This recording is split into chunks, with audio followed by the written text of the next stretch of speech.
Welcome back to the Hockey Talk podcast presented by Horizon Media. I'm Jacob Fraser and I'll be hosting this episode. I'm joined once again by Keanen Tregaskis and Spencer Pomeroy.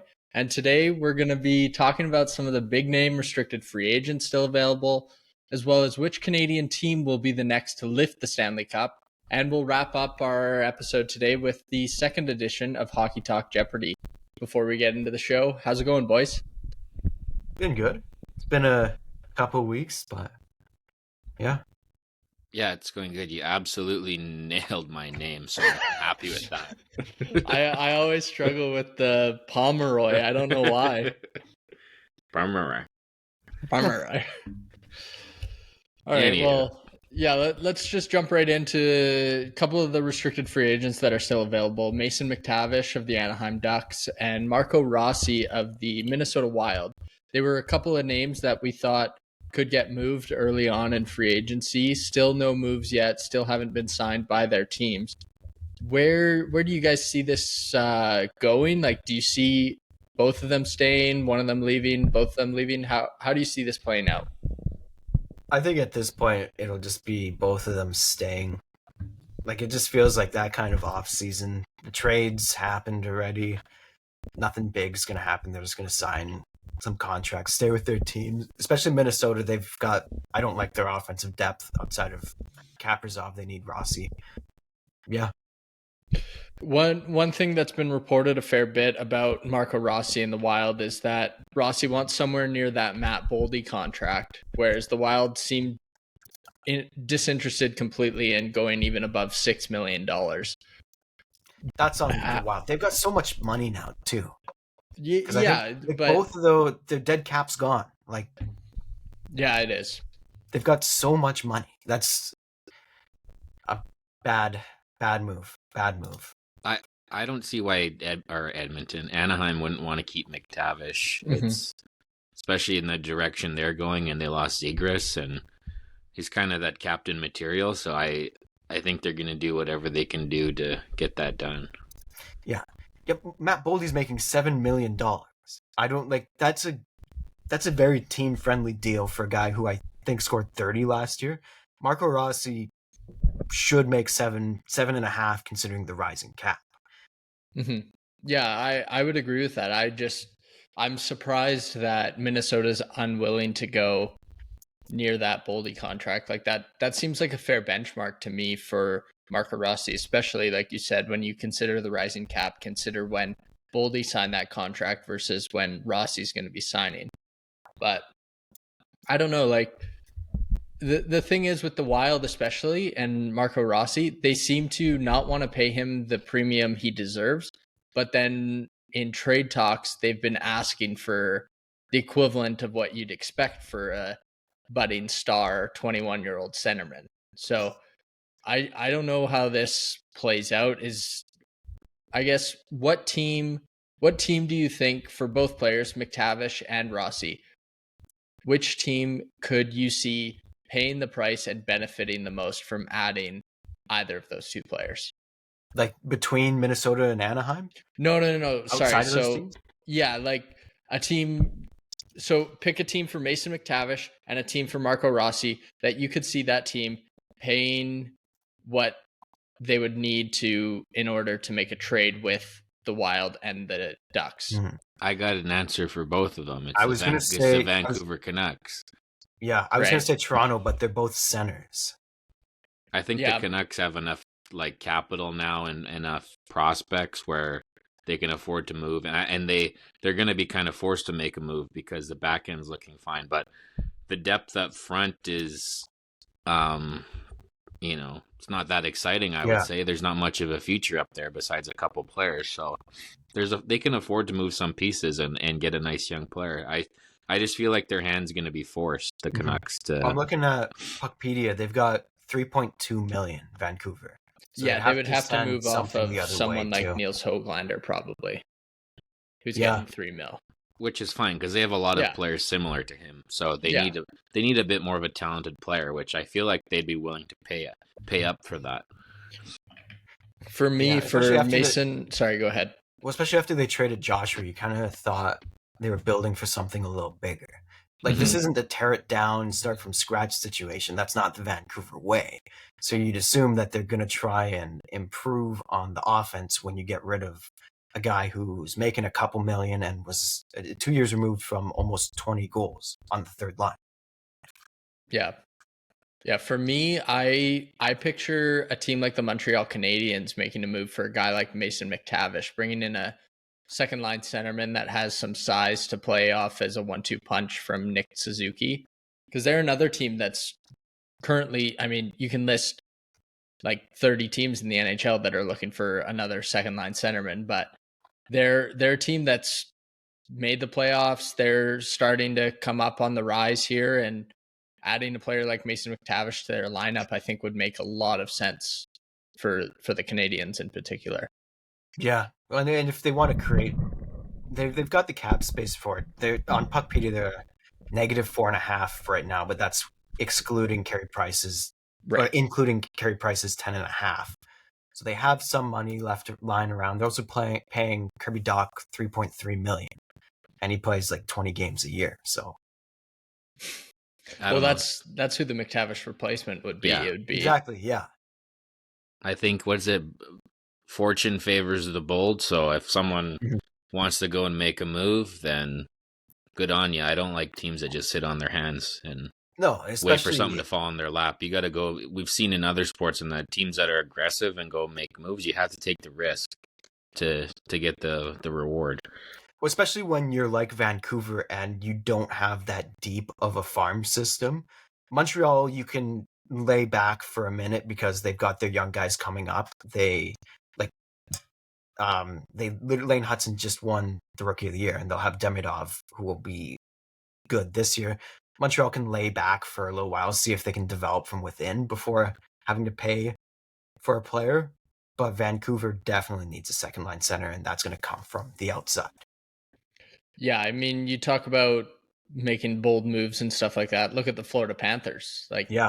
Bringing in Sam Reinhart for Devin Levi and a first-round pick or whatever it was. Bringing in Sam Bennett, who was stuck on the Flames' fourth line, and now he's a Conn Smythe winner. Like, the teams that make these bold moves and take these risks on younger players especially, if it all works out, it really seems to work out in that team's favor. Now you got a guy like Sam Bennett getting paid $8 million a year and is one of the best playoff performers in the entire league.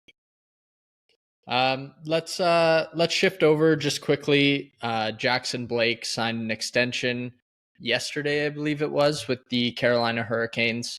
A little bit over $5 million per year for a guy who's put up just under 40 points in one season. That was his first full season in the league. What are your guys' thoughts on that move? I think it's a little less riskier than people are making it out to be, because it was his first full season in the NHL, rising cap as well, a very young player, and you take that risk to get him on a very team-friendly deal, assuming he can become a high 20, low 30 goal player. I like the deal. I like the move. It's bold, like we just talked about.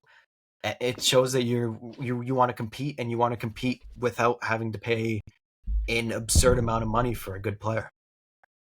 Yeah, I kind of like these moves because it definitely is a risk, but if it does pay off, it definitely opens up more opportunities. It's kind of like the Atlanta Braves. That's what they did with all their young players was, they saw the flash in the pan and they were like, okay, let's try and lock this guy up a bit because you can get him on a cheaper deal because the player, they, obviously they think they're going to stay like this, but their advisors are probably like, I'd probably take the money now just in case. So you get them on that younger deal. Yeah, it is a risk. It could burn up and whatever, but if it works out, you have a lot more flexibility within your team. And you need a few of those to hit to be able to make a run. Yeah, for sure. And they did a similar thing earlier in the offseason with Logan Stankoven too, giving him that $6 million extension. Just quickly, I saw a TikTok a couple days ago or yesterday, and I need to confirm with my two baseball guys here. Yeah. Did the Blue Jays actually sign like some 14-year-old? Yes. Yeah. That happens all the time Yeah. in the MLB. So then what's the point of the draft? The draft is for players who play high school and college within the USA. Mhm. International signings is anyone who's playing baseball in the Dominican or anywhere in the Caribbean and Japan, Korea, or anywhere else in South America. So can you draft someone like from outside of North America? No, they have to Oh, play okay. school in either Canada or the USA. Interesting. Okay. I And didn't you know that. And you can't just like the Yankees can't just go and sign every international. Like there's You have an international budget. pool of money, Yeah. that you Okay. can use, and that they trade it in trades, and Mhm.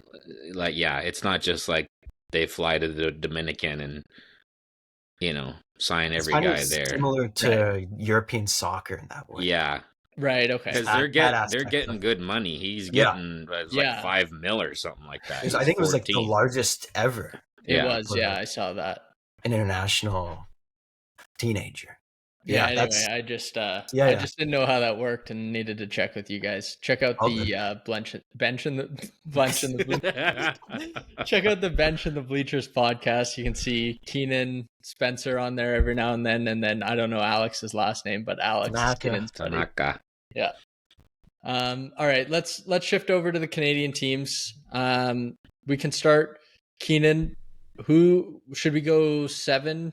Should we all do our number 7 and then go down? Let's preface this a little bit here. We're gonna rank who we think which Canadian team we think will win the Stanley Cup next, going 7 through 1. 7, least likely, first, most likely, in our opinions.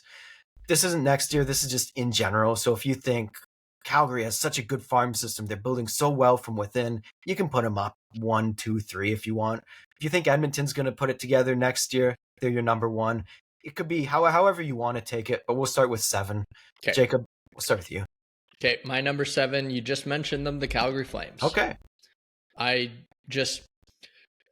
mean, as far as right now goes, they're not quite a playoff team even. They're getting there, but I don't even see them making the playoffs next year. And then as far as their farm system goes, like there's some exciting prospects for sure, but I don't think they have the like high-end caliber forward talent, especially that I think can come into the league in the next few years and really impact the team. Mm-hmm. I have Vancouver at number 7. They are obviously better on paper than Calgary. Spencer looked a little shocked there. But they're just an organizational mess. Like it takes everything going right for you to win the Stanley Cup. Nothing's going right for Vancouver right now. It doesn't. They could be a wild card team in my eyes, but I don't think they do anything with this core of players, with the management, and they don't have the farm system for me to go, oh hey, they could build from within a little better. They could have some good players in their top 6, their middle 6 in a couple years. Yeah, that's my take. I got the Calgary Flames, and I just thought it was funny because I thought it was going to be a clean sweep of the Flames, but Keanen's a bit of a meat rider for the Calgary Flames for some reason. It's just Dustin Wolf. Yeah, exactly. Yeah, kind of like what you said, that there isn't much elite talent coming up in the system. There's some okay guys, but I don't really know exactly what they're trying to do, if it's a full rebuild or if they're still going to try and, what do they call it? Retool? Mm-hmm. And they're talking about moving Kadri. So they're not even close. And like, there isn't really much hope to say like the ship is going to turn around here. Mm-hmm. Yeah. I think I'm just thinking a little more long term. Like, Vancouver, like, on paper, like right now they're obviously closer, but I just don't think they do get it. Like it takes a lot to be the number 1. Okay, well, I'll give you my number 6 because I have a point. I have the Canucks as my number 6, and the reason why I have them ahead of the Calgary Flames is mainly just because you have a guy like Quinn Hughes, you have a guy like Elias Pettersson. Hopefully, he can bounce back. Those are still 2 young superstar players in the NHL that you can continue to build around. So I just think they have those elite pieces that are so hard to get that Calgary just doesn't have. That's fair. No, that's completely fair. I think I do think 6 and 7 are very close. I have Calgary at 6. I just think that Vancouver's a mess and that you don't win with bad ownership. Calgary's ownership isn't much better. Look at the contracts they're signed and locked into for a long term. I just think they're going to have a better chance in a couple of years, 5, 6, 7, 8 years down the line. That's my thinking for just putting them above Vancouver, but not above anyone else. Yeah, I have the Canucks in 6, and mostly based off of history and that, but like I still think there is some promise there, especially on the back end with these young guys, and if Lekkerimaki works out, and like there is a bit of hope there, and that they could be a piece or two away on the, in the forward group. But I don't trust the organization to make the right moves. And frankly, there's better Canadian teams. That's why they're number 6. All right, I'll jump into my 5 here. I don't know where you guys will have this team, but I got the Toronto Maple Leafs as my number 5. I mean, what can I say? They're the Leafs. They're not winning this Stanley Cup. That's fair. There you go. That's all I need to say. That's very fair. Yeah. I just don't see enough talent in the pipeline. They just lost Mitch Marner, so I think they got worse this offseason. A lot of their key pieces, other than Matthews and Nylander, a lot of their key pieces are aging, and so I don't know where they go from here, like where they'll be in the next 3 years. I can't really say that they're going to win a Stanley Cup, and that's basically their timeline that they'll need to. That's fair. I got Winnipeg at number 5. Similarly, they're an aging team. They're locked into contracts with Hellebuyck and Scheifele, who are over the age of 30. You might be in that same situation with Connor, or he'll be gone. They're undesirable, so they aren't going to bring in enough talent to replace what's missing. And they, like Toronto, come playoff time, are a different team than they are in the regular season. But I will say, I think 5 and up could very well happen within the next 5 years. Versus 6 and 7, I don't see happening at all. Like, it'll take a lot to click for Winnipeg, but it mainly Hellebuyck showing up. But I think there are better teams in Canada, younger teams, teams with better prospects as well. Mm-hmm. I'm surprised you said Winnipeg 5, because I thought I was going to throw a surprise in there, because I have them at 5. Just kind of, I would say they've plateaued, and their window is basically shut now. Yeah. And I don't know, what future moves they're going to make, but they didn't make any big offseason moves. They lost one of their better players, Ehlers. Hellebuyck is only going to get older, so I have them lower just because I think their ceiling is lower than some of these other teams. Mostly because we know what the Jets are in that, where like younger teams we don't really know, so their ceiling's a bit higher. I feel like the Jets are kind of capped with who they have, and Hellebuyck, could steal around, but he's not gonna lead them all the way from what I've seen him do in the playoffs, at least. Yeah, I thought I was gonna be the surprising one with just the Jets at 5. There, I was like, well, they're always in the playoffs, so they have a chance technically. Well, yeah, I'll jump to my number 4. I've got the Winnipeg Jets at 4, and I put them ahead of the Leafs just because I could see Hellebuyck figuring out his playoff difficulties that he's had and taking them to the Cup final. Like, I could see that happening. He's obviously coming off a Vezina win. I don't know if it's much of an argument, but you definitely can say he's the best goaltender in the NHL, and so that can get you to the Stanley Cup final. We saw that with the Montreal Canadiens and Carey Price during the COVID season. So just got to lock in. Yeah, exactly. So I got the Jets slightly ahead of the Leafs there. I got Ottawa at 4. I like this team, but I would have them higher if they had a better coach. They're not winning it with their coach right now.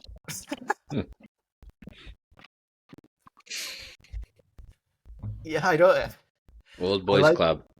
Yeah, I like their top 6. They've got a great goalie in Allmark, also similar to Hellebuyck. Doesn't show up in the playoffs. I don't think that would affect my ranking. Nice young team. Brought in Jordan Spence too. Should be a playoff team, or at least in the wild card race. I think they've got a chance, but they'll need to add a little more to the depth and find a way to get rid of a coach after bringing you back to the playoffs after 8 years. It's a weird thing to do when he's the coach you have ending an 8-year drought. Well, me and Keanen are lining up because I have the Senators at 4. It's, I would say one of the more talented Canadian teams and one of those where we don't quite know their ceiling yet. I wouldn't say they did that much in the offseason in terms of high-end moves, but I mean, we're talking about the future. So, like you said, I don't really like the coach. It's one of those where sometimes the coach is good enough to get you to the dance, but he might not be the best dancer when he gets there. But yeah, it's also a question, like, I like Brady Tkachuk, but is he going to be able to keep his head level and lead this team to a Stanley Cup? I mean, I don't really see why not, but I feel like the talent in their bottom 6, if, got a little bit better, a little bit more experience, it feels like an unexperienced team. I mean, they are. They are, yeah. But if, if they got someone like Joshua or whatever, like, I think that would have helped them. But I think 4 is a good spot for them because who knows what their ceiling is. We'll see. Yeah, I've got the Senators in my 3 spot. Just, I think that, like you said, they're an inexperienced team, but they've got a lot of young players with a ton of potential. I really like their forward depth. A guy like Fabian Zetterlund. They brought in Dylan Cousins. Like, they're bringing in these young players that are going to be able to make impact and develop long term. And then, they have some good defensemen now, but they've also got Carter Yakimchuk on the come up here, and he's going to be a really good player. So I could see them really making a push in the next few years here. I got Toronto at 3. I like their offseason a little better than you do, Jacob, because they created a lot of cap space without re-signing Mitch Marner to that deal. They got Tavares and Nice on team-friendly contracts, so you're going to have room to build a little more. Nice. There too. Nice, whatever. I like their goaltending. Also, I'm a baseball fan. Curses break. The Cubs had 100+ year drought. They end. Eventually. Well, then the Leafs have to wait like another 40 years. Yeah. Fair enough. But they do end eventually. Like, so I think they'll be in the playoffs. They've got the talent. They just got to show up. My number 3, I have your Habitants. I guess I won't spoil my 1 and 2, but I can tell you what the 2 teams are. Yeah.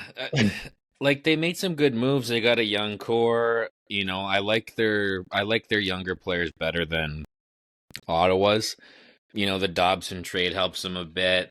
But it's one of those things where progress is not linear, and teams don't just, there's always a hiccup, a step back, and if they're on this constant rise the whole time, that's just not how it works. Eventually you hit a speed bump in that, and players, they have a good year, but they don't turn into what you thought they were going to be.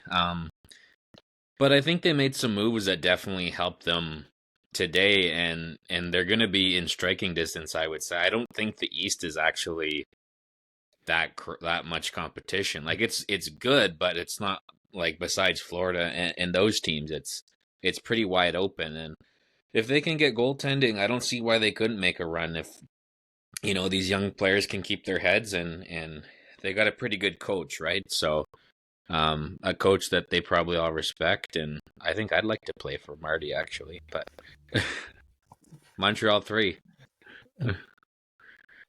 I've got Montreal, or actually, sorry, I just spoiled. I've got the Oilers at 2. Well, we could have picked up who was your 1 after. Yeah, that's fair.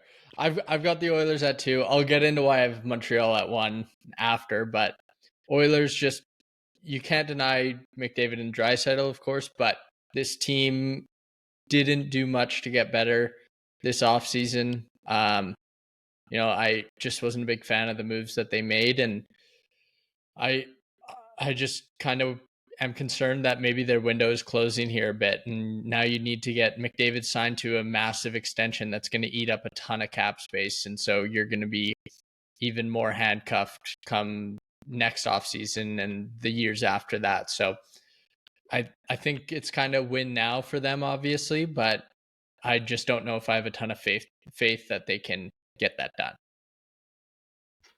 I got Montreal too. Love the young players they got. Love their coach. Great farm system. They made great trades. I can glaze them all I want, but at the end of the day, there is still the team who's been to the Stanley Cup Finals back to back. In my opinion, will have the better chance to raise it, especially when they have the best player in the league. That's why.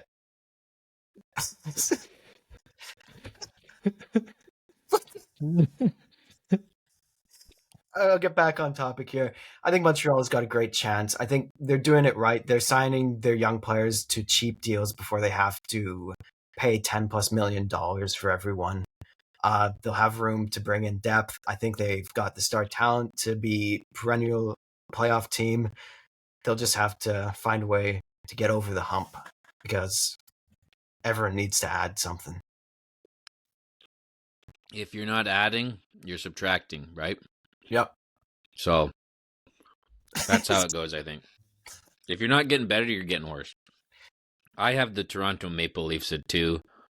I think I really like the Mitch Marner trade. I think you need to shake it up. They're definitely Nick Roy is a huge addition, hey? I mean, I think it's more of a playoff lineup now than it's ever been. Like the top line, if they go Nyes, Matthews, Michelli, I mean, that's a really good line.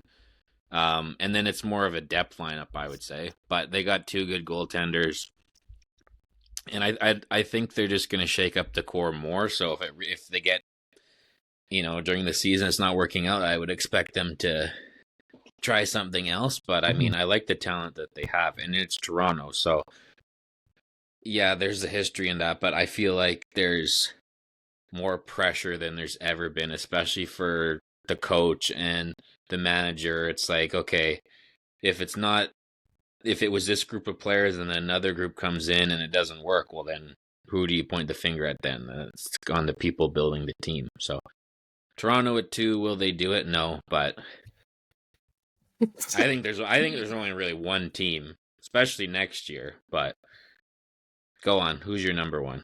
Yeah, I mean, if we're talking for next year, the Oilers would have been my number 1. Yeah. But I have the Montreal Canadiens at 1 just because, like we kind of talked about when you guys were talking about them, I really like the moves they made. Noah Dobson, bringing him in, that's going to be a key piece to this team's future. He's a young player still, and him paired with Lane Hudson, I think that's going to be a really good defensive pairing. And then you got Cole Caulfield, Nick Suzuki, Juraj Slafkovsky, like all these good young players. I'm not a huge fan of Slafkovsky, but he's proven me a bit more wrong every year, so might have to eat my words a little bit on him. But wait until he learns how to play in the first half of the season. But yeah, I just think like the future's bright with them, and so I could see them maybe not contending in the next 2-3 years, but 4 or 5 years, I could definitely see them becoming a real contender. I got the Oilers at number 1. It's hard to not be number 1 when you're back-to-back Stanley Cup runner-ups. Best player in the league, Connor McDavid. They still got Draisaitl. Brought in Isaac Howard, who could slide into the middle 6 nicely. Same with Savoie, who's very fast. They've got the talent to get there. Do they get a goalie? That's the only question with this team, but we know they can make the playoffs and can show up in the playoffs. Can I just ask you who Savoie and Nies are? Hockey players. What is it? Savoy. Savoy? Okay. Savoie. Oh, God. What are you doing back there, hey? Yeah, what are you doing? What do you mean? I hear... Oh, I slid my mic on my desk. Does it 2-3 times? No, I'm moving my mic around. See, now it's in the shot, so that's why I'm trying to keep it away. Who do I have one? Edmonton Oilers. Only really because I feel like they could win it next year, and they're getting so close, and obviously they lost Keanen in that, but still is the third time the charm. I don't know. Mangiapane, I always liked him. He's always was a decent player. What? You keep going. Mangiapane was a decent player. But yeah, they're one goalie away. Carter Hart, is he going to go there? I don't know. I knew he was going to bring him up. Something was going to come up. I don't understand the Oilers management coach's obsession with Stuart Skinner or the goalies that they have. He had that one good game that one time. But aren't you is there no one else in the room? It's like, oh my God, just go get frickin' John Gibson, or we just need one half decent goalie, and we're trotting out Skinner. Hello, do they not see that? They're not watching the same game I'm watching. You don't have to go trade for frickin' Hellebuck or Vasilevsky. Just get a league average goalie. And someone was like, oh, why didn't the Oilers get Sheelas? Well, why the frick would the Canucks trade him to there? First off, because the price is going to go up. But I don't know. Teams just, they're so blind and love their players. I don't know. It's one of those, it's like in baseball, you have a starter, and he just gets shelled every outing. And it's like, why do you throw him out there every fifth day? Just because he's on your payroll? I don't get it. I've never seen Spencer get this heated about a sports team he doesn't like. Yeah, I know. I hate the Oilers. I'm signed Skinner to a 20-year deal. I don't care. It doesn't make sense to me. It's the fix is right there. And even if you get a trade for a goalie and it doesn't work out, well, at least you said you tried. We tried. Yeah. We traded for Gibson or whoever, and he sucked. But hey, we tried. You wanted a goalie, got you a goalie, Connor. But whatever. I think we found the next GM of the Edmonton Oilers. Yeah. I'd love to see that guy in a press conference. Yeah. Look, man, we tried. What the hell do you want us to do? Yeah. All right. Well, the lists were fairly similar. A little bit of differences there, but yeah, that was a good segment. Do you guys want to get right into Jeopardy here? Let's do it. Let me turn my brain on. Okay. So I'm hosting because I'm the champ from last time. So whatever. Not a big deal. Okay. I'll give you your categories here. Okay. Category 1 is historic goal scorers. Next one is Conn Smythe winners. Okay. Blockbuster trades. Record-breaking rookies. And NHL awards and trophies. Okay. Keanen, you're up. All right. Yeah. Keanen, you want to start us off? We'll do Conn Smythe winners 100. Conn Smythe winners 100. All right. Oh, how are we buzzing in? Raise hand? Yeah, raise your hand. I got to make sure my hand's in frame here. Here, both of you raise your hands right now. Spencer, are you raising your hand? It's right here. Okay, well, open it. Well, no, I was going to open it if I wanted to buzz in. Oh, okay. Okay, but I wanted to do a test to make sure. Oh. Yeah, okay. Okay, I can see both your hands then. Okay. $100 Conn Smythe winners. Just confirming again, because yes. Okay. Despite not winning the Stanley Cup, this player won the Conn Smythe Trophy in 2024. Keanen. I was definitely first. Connor McTavish. I was definitely first. Were you? Oh yeah.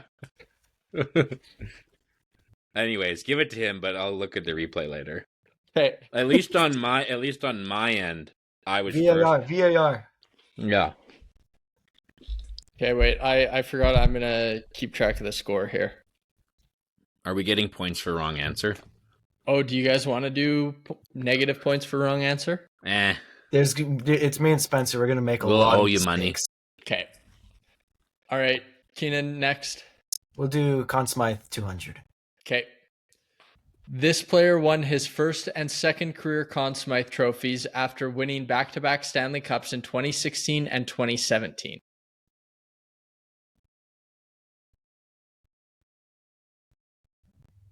(2016) Keanen? Who is Sidney Crosby? Correct. He won it that late? I thought one of the goalies. I thought won that was too once. late. Yeah, no, the first cup that Crosby won was Malkin won the Conn Smythe trophy. Oh. Keanen, what do you want next? We'll do 300. Okay. This NHL legend won the Conn Smythe trophy after breaking the record for points in a playoff run, which still stands today. Can we get the year? I don't have the year in front of me here.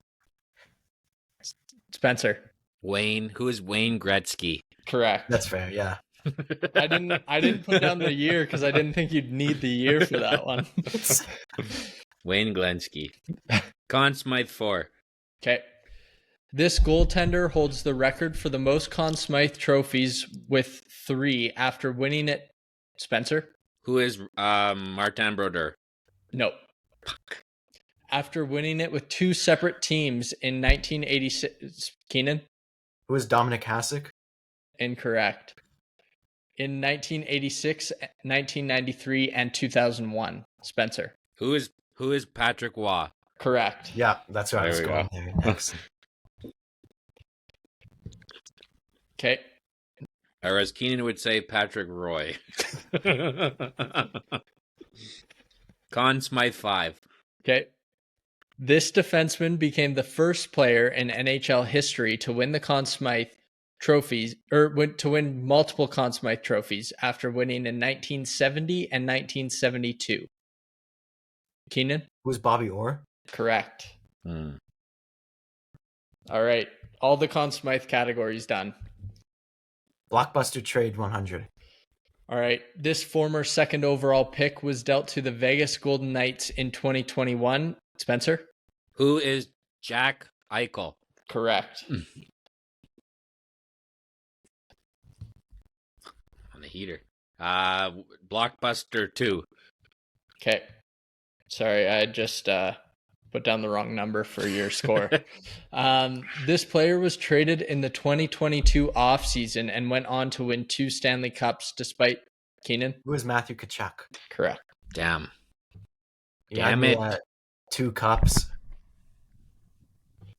I thought you like 2 girls, 1 cup. 1 girl, 2 cup. Blockbuster 300. This player was traded by the Boston Bruins in 2005 and went on to win. Spencer?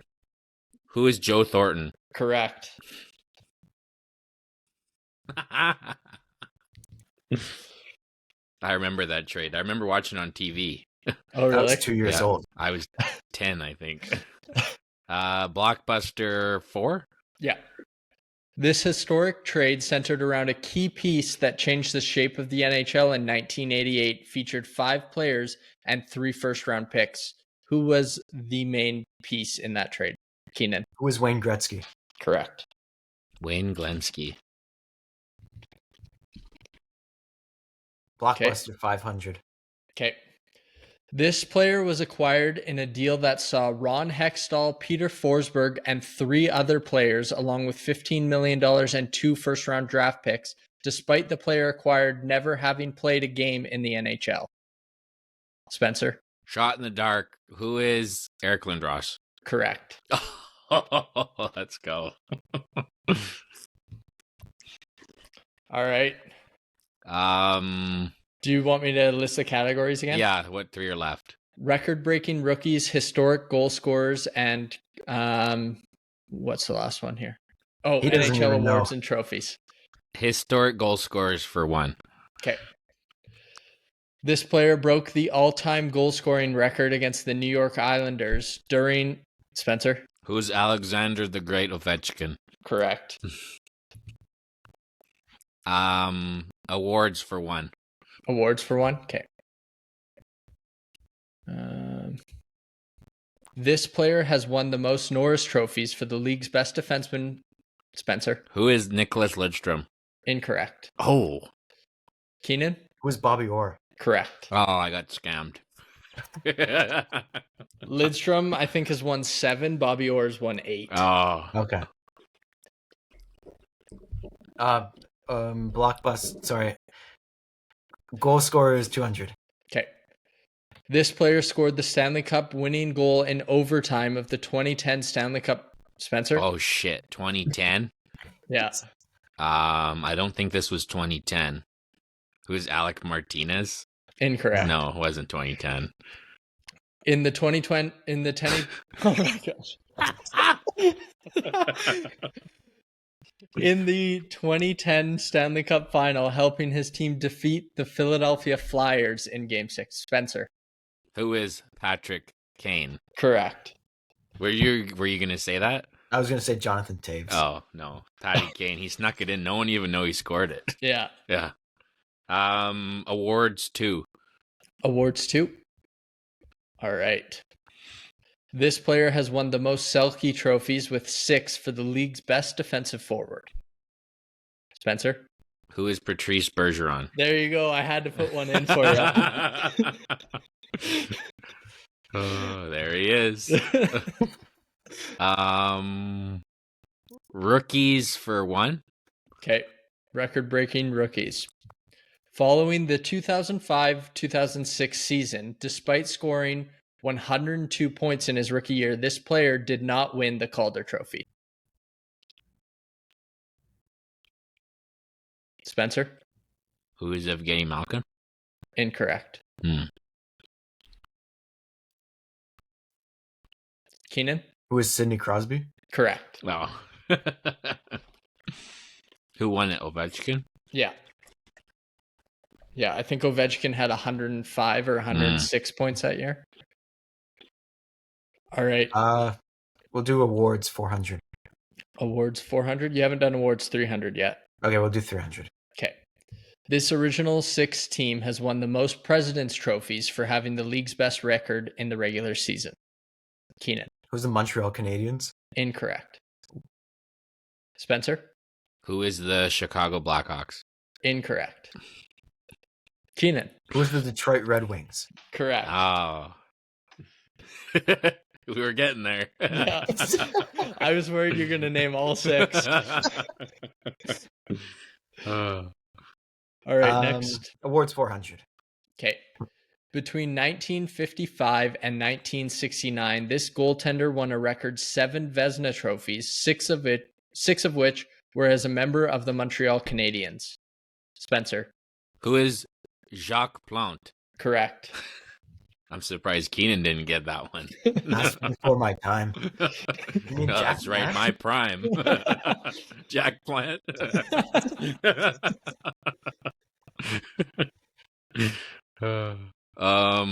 Rookies, whatever rookies next.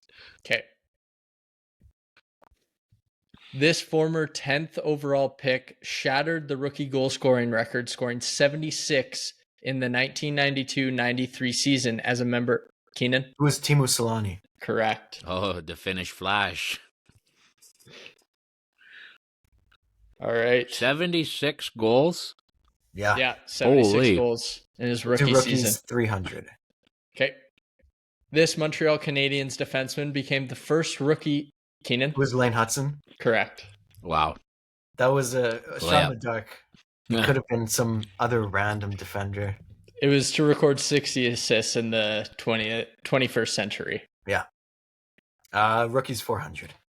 This 25-year-old goaltender led his team to a Stanley Cup win in 2019 in his first season in the NHL.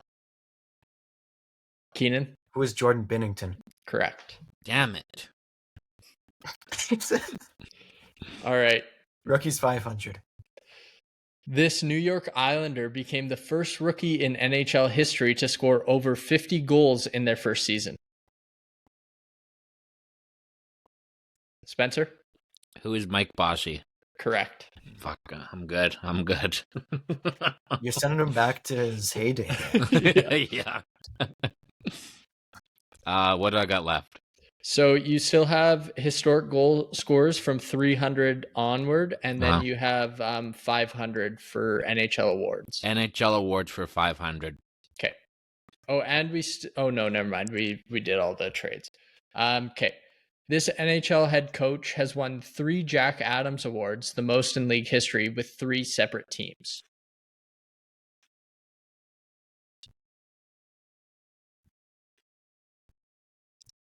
Spencer? Who's Joel Quenneville? Incorrect. Is it obvious? No. Oh, okay. No. Is it old? It's not like crazy old, but older.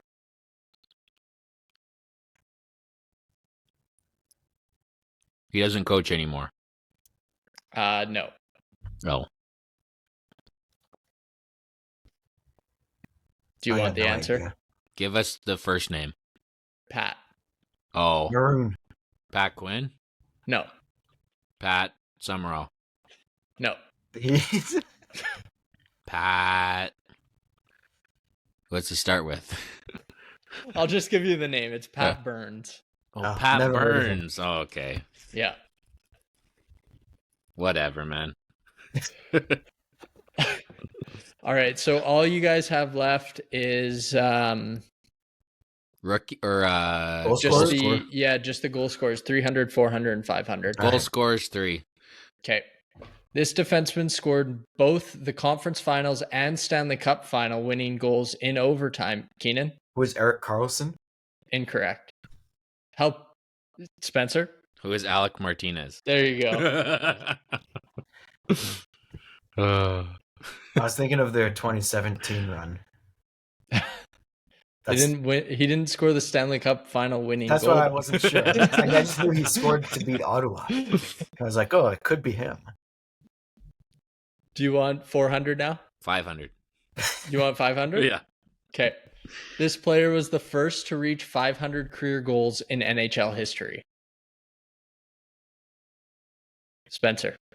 Who is Maurice the Rocket Richard? Correct. I think it's Richard. Maurice Richard. Morris Richard. Morris Richard. Goal scores 4. You sure you want that one? Let's do it. This player scored one of the most controversial goals in NHL history, leading to the Spencer. Who is Brett Hull? Correct. Don't even let him finish the question. I was excited about that question too. All right, well, that's the end of it. Spencer wins with a score of 4,200, while Keanen finishes with 3,200. Okay, close game. Yeah, it was close until the end. I think Keanen had Spencer had a 100-point lead going into the last 2 questions. Oh, okay. They were more my time than his time. Yeah. Mm-hmm. All right. Well, I guess that means Spencer will be hosting the next Jeopardy. I'll come up with some really obscure ones. Yeah, I don't doubt that. All right. Well, we can wrap it up there. Thank you guys for joining. Thank you for listening, and we'll catch you next time.